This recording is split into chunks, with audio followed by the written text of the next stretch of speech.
Hello everyone, welcome to Analog IAS. In this video, we'll be discussing about the Citizenship Amendment Act of 2019.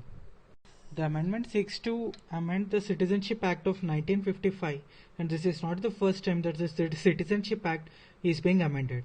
It has already been amended in 1986, 1992, 2003 and 2005 to incorporate different provisions, that is to cater to different kind of people to grant citizens.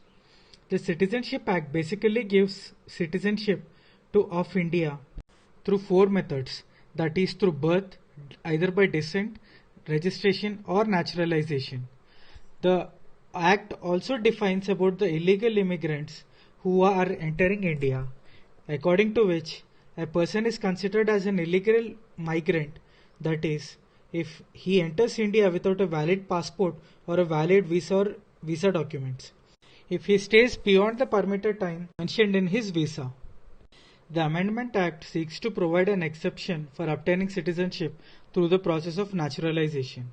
Earlier, if a person wants to get the citizenship of India through the process of naturalization, he has to stay in India 1 year before the period of his application, and 11 out of the 14 years he has to stay in India. This Act seeks to relax the 11-year term to 5-year term. That is, if a person has stayed in India for 5 years and if he belongs either in the category of Hindu, Sikh, Christian, Buddhist, Jains, Parsis and is from Afghanistan, Pakistan and Bangladesh, he can get citizenship of India through the process of naturalization.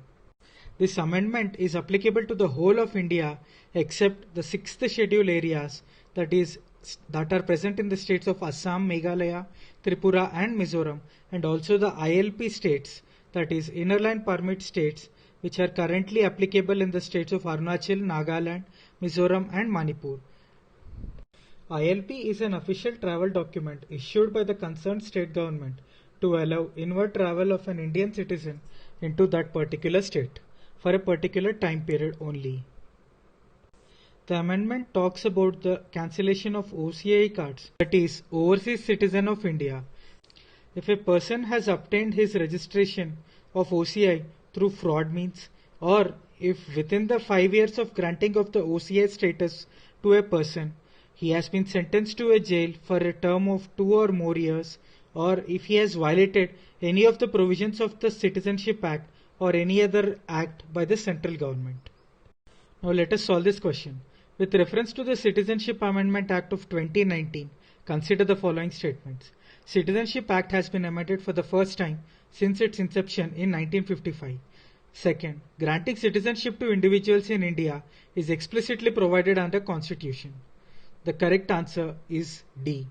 As we have just seen that the Act has been amended earlier as well in years like 1986, 2003, etc. The provisions in the Constitution of India regarding citizenship does not grant explicit provisions, rather it says who can become a citizen of India during a particular point of time. Thank you.